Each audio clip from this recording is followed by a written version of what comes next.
తీసి పక్కన పెట్టుకున్నాం. ఓకే, అయిపోయింది, బాగా ఉడికింది. తీయాలమ్మా, పక్కన పెట్టండి. పెట్టిన తర్వాత మటన్ ఒకసారి చూపించరా? మటన్ చూస్తా.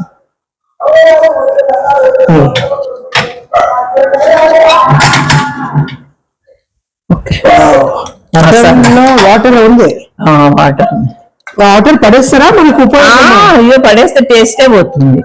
మటన్ ఒక సూప్ కదా, మటన్ సూప్ అంతా మనం ఏం చేస్తామంటే తాలింపు పెట్టినా ఉడికిందా లేదా సార్ చూద్దాం. ఉడికిందండి, అబ్బా చాలా బాగా, చాలా బాగా ఉడికింది. ఇప్పుడు ఆ నీళ్ళని కొంచెం దాంట్లో వేసి మహాసం అలవెల్లిగడ్డ మటన్ ఫ్లేవర్ దించాలి, దించి అది పెడతాం. ఇప్పుడు మనం మటన్ చుక్క కూర చేస్తారా? ఓకే, స్టవ్ పెంచండి. తర్వాత నూనె ఏం నూనె ఇది? నువ్వుల నూనె. నువ్వుల నూనె, ఇది లేదా అనేసరికి నేను భయపడ్డా. కొంచెం నూనె వేయాలి ఎక్కువ. నాన్ వెజ్ కి నూనె ఎక్కువనే అవుతుంది.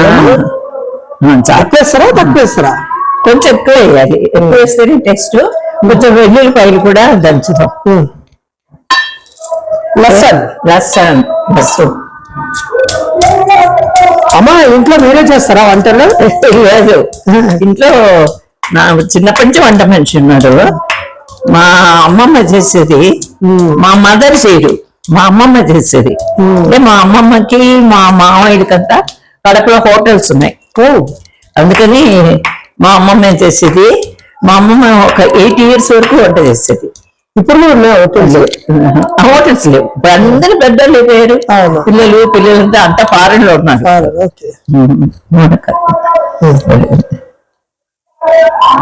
కొంచెం ఆవాలు, ఇప్పుడు నేను ఎందుకు ఆవాలు ఇస్తున్నానంటే మెంతులు కొంచెం వేయాలి, టేస్ట్ కోసం. మెంతులు, ఆవాలు, మెంతులు, ఎండుమిరపకాయలు.